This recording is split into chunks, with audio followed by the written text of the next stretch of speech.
여호와는 내게 복을 주시고 너를 지키시기를 원하며 여호와는 그의 얼굴을 내게 비추사 은혜 베푸시기를 원하며 여호와는 그 얼굴을 내게로 향하여 두사 평강 주시기를 원하노라. 오늘 말씀의 제목은 예수님 따라가기입니다. 마태복음 9장 35절부터 38절까지 말씀입니다. 예수께서 모든 도시와 마을에 두루 다니사 그들의 회당에서 가르치시며 천국 복음을 전파하시며 모든 병과 모든 약한 것을 고치시니라. 무리를 보시고 불쌍히 여기시니 이는 그들이 목자 없는 양과 같이 고생하며 기진함이라. 이에 제자들에게 이르시되 추수할 것은 많되 일꾼이 적으니 그러므로 추수하는 주인에게 청하여 추수할 일꾼들을 보내주소서 하라 하시니라. 예수님은 발을 딛고 사는 세계와 꿈꾸는 세계, 두 세계를 동시에 살아가신 분입니다. 그리고 꿈꾸는 세계에 대한 확신과 그 나라에 대한 지치지 않는 열정과 그 꿈을 이루기 위해 구체적인 계획을 가지고 부지런히 노력했던 분입니다. 1. 발이 바쁜 이상주의자. 예수님은 꿈만 꾸지 않았습니다. 그 꿈을 위해 누구보다 열정적으로 실천했습니다. 당시 이스라엘은 세 부분으로 나뉘어져 있었습니다. 북쪽으로부터 갈릴리, 사마리아, 유대 세 부분으로 나뉘어져 있었습니다. 행정구역은 시대에 따라, 통치자에 따라 조금씩 달라졌지만 이스라엘 민족의 정서 상 갈릴리와 유대만 이스라엘로 인정받았습니다. 그래서 갈릴리에서 유대로 갈 때는 사마리아를 거치지 않기 위해 요단강을 건너 이동하기도 했습니다. 성경을 읽어보면 아시겠지만 예수님은 사마리아에서도 복음을 전하셨습니다. 결론적으로 예수님은 그저 갈릴리에서 유대로 이동한 것이 아니라 여러 마을과 도시에서 복음을 전하시고 병을 고치셨기 때문에 시간이 많이 걸렸습니다. 그런 종주를 공생의 기간 동안 2-3차례 하셨다고 학자들은 말합니다. 매우 피곤한 여정이었을 것으로 추측됩니다. 복음 전파를 위해 매우 부지런했습니다. 2. 좋은 선생. 예수님이 전하시는 말씀을 읽다 보면 비유가 많다는 것을 깨닫게 됩니다. 비유는 당신이 전달하려는 내용을 청자들이 이해하기 쉽게 설명하려는 장치입니다. 문제는 메시지의 본질과 핵심을 알지 못하면 비유가 산으로 간다는 점입니다. 그러나 예수님만큼 하나님 나라라는 핵심을 더 잘 이해하는 분이 없었기 때문에 척박한 비유를 들어 설명할 수 있었습니다.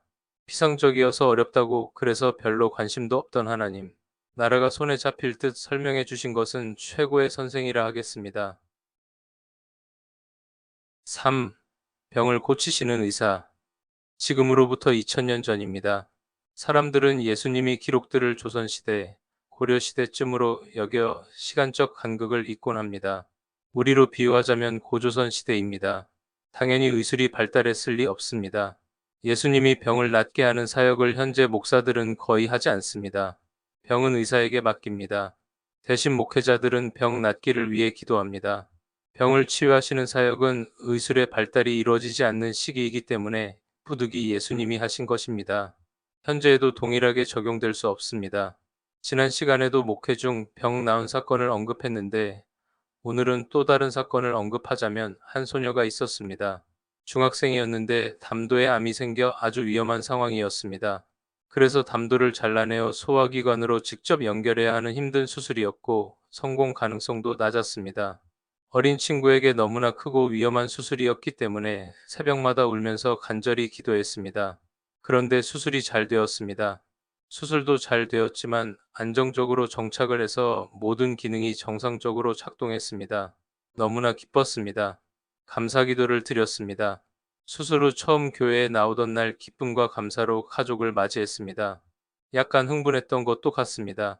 그런데 부모와 소녀는 약간 덤덤하더군요. 그러면서 마치 쾌유될 것을 알았다는 듯이 행동하더군요. 의술이 뛰어나서 치유되었다고 믿는 것 같았습니다. 저에게 간절히 기도를 부탁하고 신방을 요청하던 그분들이 맞나 싶었습니다. 적잖이 당황스러웠습니다. 저는 지금도 병에 걸리면 의사에게 치료를 맡겨야 한다고 생각합니다. 의사의 치료를 배제하고 기도만 하는 방식은 안 된다고 생각합니다. 하지만 의술로만 해결되지 않습니다. 하나님의 은혜가 필요합니다. 의사와 간호사에게 지혜와 기술을 주시는 분도 하나님이십니다. 새벽마다 온 교회가 기도했던 것이 떠올라 씁쓸한 뒷맛이 남았습니다. 그래도 목회자는 성도의 치유를 위해 기도해야 합니다. 4. 목자 없는 양같이? 기본적으로 목사들은 돈이 없습니다. 부모가 부자라면 예외이겠지만 교회에서 주는 사례금으로는 생계도 어려울 때가 많습니다. 예수님 당시에는 대부분의 백성들이 생계 최저선 아래에서 살았습니다. 굶을 때가 많았습니다. 성도들의 궁핍을 목사들은 잘 알고 있습니다. 어디에 어떻게 재물이 쓰여야 할지 목사보다 더 잘 아는 사람은 별로 없습니다. 반대로 성도 중엔 드물게 부자들도 있습니다. 그분들은 자신에게 주신 특별한 하나님의 은혜를 깨닫고 기꺼이 은밀하게 공동체에 헌금하는 분들도 있습니다.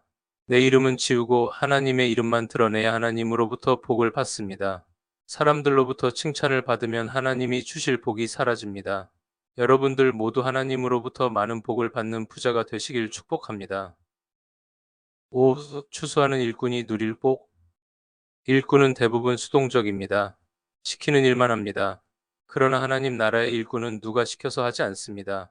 왜 그렇습니까? 주인의식 때문입니다. 일과 내가 분리된 상황이 아니라 내 나라의 일을 하고 있기 때문에 그렇습니다. 그렇기 때문에 이 일에 대한 독점권을 주장하지 않습니다. 한 명이라도 더 일할 일꾼이 많을수록 좋습니다. 왜냐하면 일꾼이 많아지면 하나님으로부터 받을 복이 나누어지는 것이 아니라 곱하기가 되기 때문입니다. 함께 일하시기 바랍니다. 하나님으로부터 나눌 복이 배가 되는 복을 누리시기 바랍니다. 주 예수 그리스도의 은혜와 하나님의 사랑과 성령의 교통하심이 너희 무리와 함께 있을지어다.